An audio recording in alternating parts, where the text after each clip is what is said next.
খুলনার ফুলতলায় ১৪ বছর বয়সী কিশোরী ধর্ষণের শিকার, ৭ মাসের অন্তঃসত্ত্বা অবস্থায় ঘটনার প্রকাশ। খুলনার ফুলতলা উপজেলার তাজপুর গ্রামে এক ১৪ বছর বয়সী কিশোরী ধর্ষণের শিকার হয়েছে। এই ঘটনায় এলাকায় ব্যাপক চাঞ্চল্যের সৃষ্টি হয়েছে। কি সমস্যা? রেপ করেছে, তার নাম কি? তোয় বলে। ভুক্তভোগী কিশোরী বর্তমানে ৭ মাসের অন্তঃসত্ত্বা। পারিবারিক সূত্রে জানা গেছে, তাজপুর গ্রামের এক দরিদ্র পরিবারের মেয়ে দীর্ঘদিন ধরে পেটের ব্যথায় ভুগছিল। সম্প্রতি ব্যথা গুরুতর আকার ধারণ করলে তাকে চিকিৎসার জন্য হাসপাতালে নেওয়া হয়। সেখানেই চিকিৎসকরা জানান যে ৭ মাসের অন্তঃসত্ত্বা। এই খবর শুনে পরিবার স্তম্ভিত হয়ে যায়। জিজ্ঞাসাবাদের এক পর্যায়ে তিনি তার পরিবারকে জানায় যে তাকে একই গ্রামের তোয়েব আলী নামের এক বৃদ্ধ কাঠমিস্ত্রি ধর্ষণ করেছে। অভিযুক্ত তোয়েব আলীও তাজপুর গ্রামের বাসিন্দা। আপনি এ বিষয়ে কি জানেন?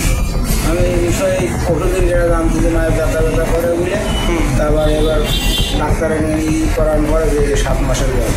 আচ্ছা, ৭ মাসের গর্ভবতী। এখন আপনার কি চাচ্ছেন? আমি ফাঁসি। এই মর্মান্তিক ঘটনায় তিন্নির পরিবার ফুলতলা থানায় মামলা দায়েরের প্রস্তুতি নিচ্ছে। ইতোমধ্যে ধর্ষণের বিষয়টি নিশ্চিত করতে এবং অভিযুক্তকে শনাক্ত করতে ডিএনএ পরীক্ষার জন্য প্রয়োজনীয় নমুনা সংগ্রহ করে পাঠানো হয়েছে। করার পরে আমরা কালকে আলট্রাসাউন্ড করার পরে ধরা পড়েছে। তখন শিকার গেছে। আচ্ছা, এই বিরুদ্ধের নাম কি? উনি কি এখানে স্থানীয় বাসিন্দা? না, ভাড়া থাকে। ওনার ছেলে মেয়ে আছে? নয়।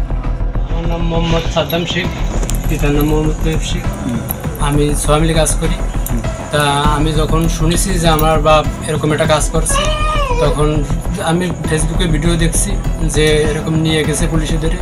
তখন আমি বলেছি, এই কথা আমার বাসায় জানাইছি আমার আম্মুরে, যে আমার বাপ যদি দোষী হয়ে থাকে পুলিশ তো যাচাই বাছাই করবে।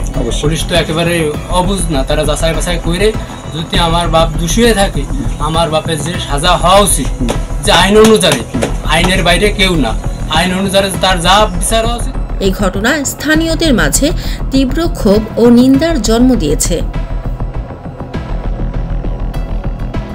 নিউজ ডেস্ক, দৈনিক ফুলতলা প্রতিদিন।